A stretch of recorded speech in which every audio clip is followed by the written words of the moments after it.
Xo'p, nastroykalar bir xil. Mana ko'ringlar, nastroykasi bir xil. Hamma narsasi bir xil. Endi bu Epson AM15 Shure 58 beta. Test qilib ko'ramiz. Birinchi oddiysidan boshlaylik. 1 2 3 1 2 3 Bu endi Epson 15. 1 2 3 1 2 3 Osmon bilan yerchalik farqi bor, lekin Shure bilan original bilan tenglasha oladigan Epson mikrofonlarimiz keldi. Qiziqmi? Videoni oxirigacha ko'ring. Aziz obunachilar, biz Epsonni 3 xil variantini olib keldik. Qimmati, o'rtachasi va arzonrog'ini olib keldik. Endi bular ikkitasi Phantom, bittasi oddiy.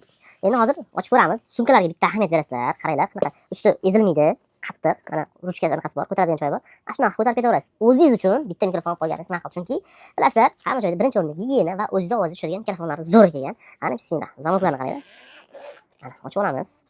Otsanglar, o'ziga machalkalar bilan tayyor qilgan. Plus o'zini держаги bilan kelgan, sababi boshqa держакlar tushmay qoladi. Qarang, paketlar bilan Epson bismillah. Mana bu eng oddiy varianti. Mana ko'rasizlar, yolovkasini ochib ko'ramiz. Mana bitta olinadi, shurga o'xshab ko'rgan bo'lsanglar, отдельный o'zi ham olinadi. Yolovkani отдельный o'zini ochib ko'rsanglar ham bo'ladi. Mana bu eng oddiy varianti. Narxi bunga qimmat emas, $80 topsa chiqadi. Lekin sifati shunga yarasha zo'r. Hozir ikkinchisini ochib ko'ramiz. Mana Hoppa, nima deyapti? O'zini держаклari bilan hamma berasizlar. Mana bu model mana misol uchun 30 bo'lsa, bu 15 modeli, AM15 modeli. Ko'rasizlar, qaranglar. Mana bundan golovkasini qaranglar. Eng kattasi bu. Mana golovkasi. Shu chiroyli. Plus mana bu yerdan ochiladi. Bu yerdan ham ochiladi. Plus nima ochiladi? Mana bu yerda nima ochiladi? Qaranglar. Distibelni to'g'rilasalar bo'ladi. O'sha kesib qo'yish, ya'ni nizo ozgina kelsa yoki kesmaysiz. Tayyor. Bu nimada ishlaydi? Phantom pitanida 48 voltda ishlaydi. Bu degani o'sha studiyniy kачество beradi. Buni ham ahamiyatga olasizlar. Mana keyingisi. Xo'p, keyingi modeli. Bunda ham o'zining держаклari bor. Mana bu AM14.